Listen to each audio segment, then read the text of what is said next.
Did Vikings really just shear sheep and build ships out of wood? Seriously. Forget everything you think you know about those horned helmet dudes. This isn't a tale of raiding and pillaging, though there was plenty of that. This is a story about wool, wood, and a whole lot of incredibly hardworking people who built an empire not with swords but with fleece and planks. Let's rewind. The 10th century. Landscapes were being brutally rearranged. Fields once sprawling and wild were shrinking, devoured by sheep. It wasn't a decline, not exactly. It was a shift. Imagine a giant, meticulously planned estate cleared of everything but fluffy white beasts. That's what happened across Scandinavia. The old ways were fading, replaced by something bigger. You'd probably think population crash, Vikings went soft, they traded their axes for sweaters, but hold on. The truth is far more complicated and frankly, a little bizarre. This wasn't a sudden abandonment, it was a reorganization. Huge families, not lone warriors, were settling these newly cleared farms, and they needed a lot of sheep, like a truly staggering number. Think about it, sailcloth. Vikings weren't just sailing for glory, they were sailing for trade, for expansion, for everything, and sailcloth demands a mountain of wool. 1 hectare of heathland, that's a surprisingly small patch of land, could produce a measly 1 to 2 kilograms of wool a year. 1 to 2 kilograms. To clothe an entire Viking fleet, let alone an empire, you'd need, well, a lot of heathland and a lot of sheep. But sheep alone don't build empires, they don't forge swords or construct longships. That's where the wood comes in.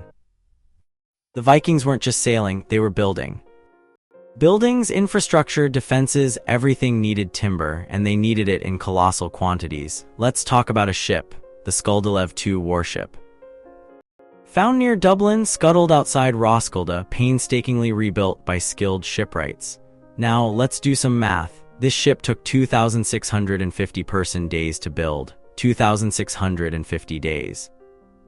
That's almost 8 years of continuous work by a single crew, and that's just the ship. Then there's the iron, 13,500 hours spent hammering rivets and fittings. Imagine the sheer physical effort. And that's before you even consider the ropes, over 2 kilometers, and the sails, a staggering 120 square meters. It's a logistical nightmare, a monumental undertaking, but it wasn't just the grand warships. Every Viking home needed a sturdy roof, walls, furniture. Even the simple lean-to shelters required wood. And don't forget the wagons, sledges, dugout boats, all demanding timber. It's astonishing to think about the sheer volume of wood consumed, the relentless pressure on the forests. And these weren't just any forests. The Vikings were selective, ash for bows and shields, hazel for wattle work walls. Oak, elm, birch, and pine, each chosen for its specific properties. They weren't just chopping down trees randomly, they were managing woodlands, carefully planning for the future. An oak tree felled for a ship might have been planted 60 years earlier. It's a long-term investment, a sophisticated understanding of resource management. Now, let's get to the really interesting part, the people. You'd assume Viking-age men were doing all the work, hauling timber, building ships, shearing sheep, but the numbers don't add up. The sheer scale of the operation, the ships, the buildings, the textiles demanded a workforce that was substantial. We're talking about millions of sheep requiring countless hands to tend, shear, and prepare the wool. And then there were the textiles, sails. Let's go back to that sail. Archaeologists estimate it took years of spinning and weaving to create just one sail. Years. And they weren't solitary artisans hunched over their looms. This was a group effort, a communal undertaking, but even with a team, the work was staggering. Dig up a Viking-age weaving hut and you'll find them. Clusters of small, dark sheds scattered around the edges of settlements. These aren't grand halls, they're cramped, dimly lit workshops, and the conditions inside, forget sunlight. Imagine working in near darkness, the air thick with wool fibers, the constant drone of spinning looms. Archaeologists have found circular weights by the doors, evidence of the looms being abandoned mid-task, a testament to the grueling conditions. Eyes strained, lungs filled with dust, the repetitive motion taking its toll. It's a brutal image, isn't it? And this wasn't just a matter of physical discomfort. These women, and it's crucial to acknowledge that many of them were enslaved, were providing a vital service to the Viking economy. But who were these women? The written sources point to a surprisingly consistent picture. A large proportion of the textile workforce were enslaved. These weaving huts aren't just random collections of buildings. They're a direct consequence of the expanding estates, the increasing demand for wool.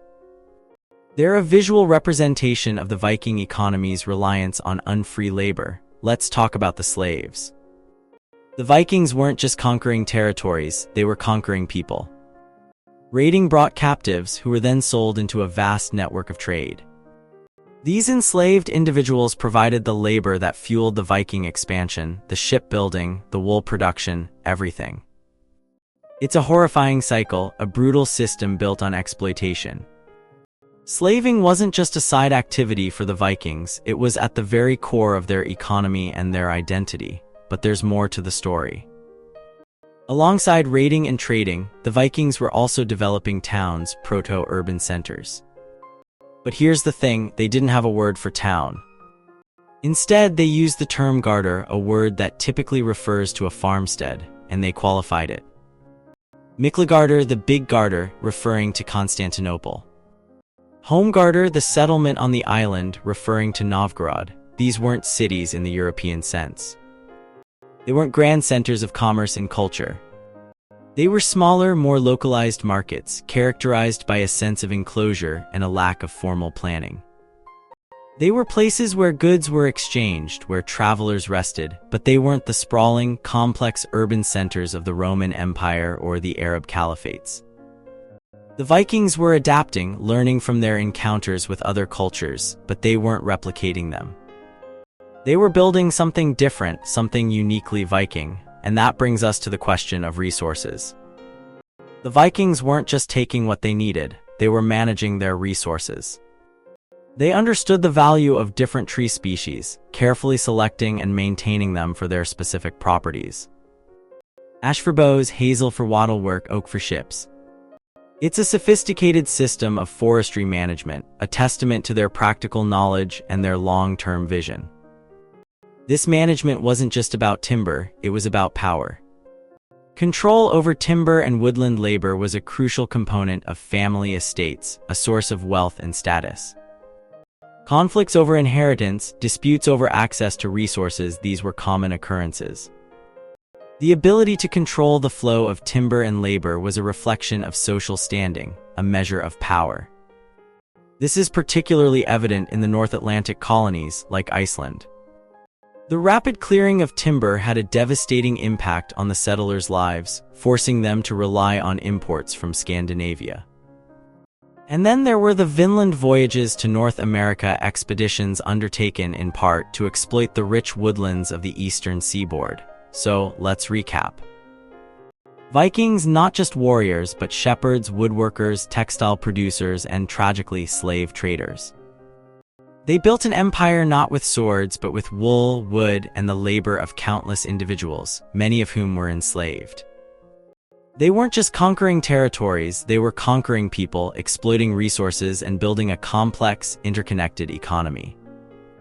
And as we look at the remnants of these Viking settlements, the weaving huts, the timber-lined streets, the massive warships, we realize that the Viking Age was a far more nuanced and complicated period than we might have imagined. It was a time of innovation, adaptation, and, unfortunately, exploitation. But the biggest question remains, why? Why did the Vikings choose this path? Why did they prioritize wool and wood over conquest and domination? Was it simply a matter of opportunity? Or was there something deeper, something more fundamental about their worldview? And finally, as we stand here contemplating the legacy of the Vikings, one final, unsettling question. If an empire could be built on sheep and wood, what else could they have built? Do you think the Vikings were truly unconventional or just incredibly efficient?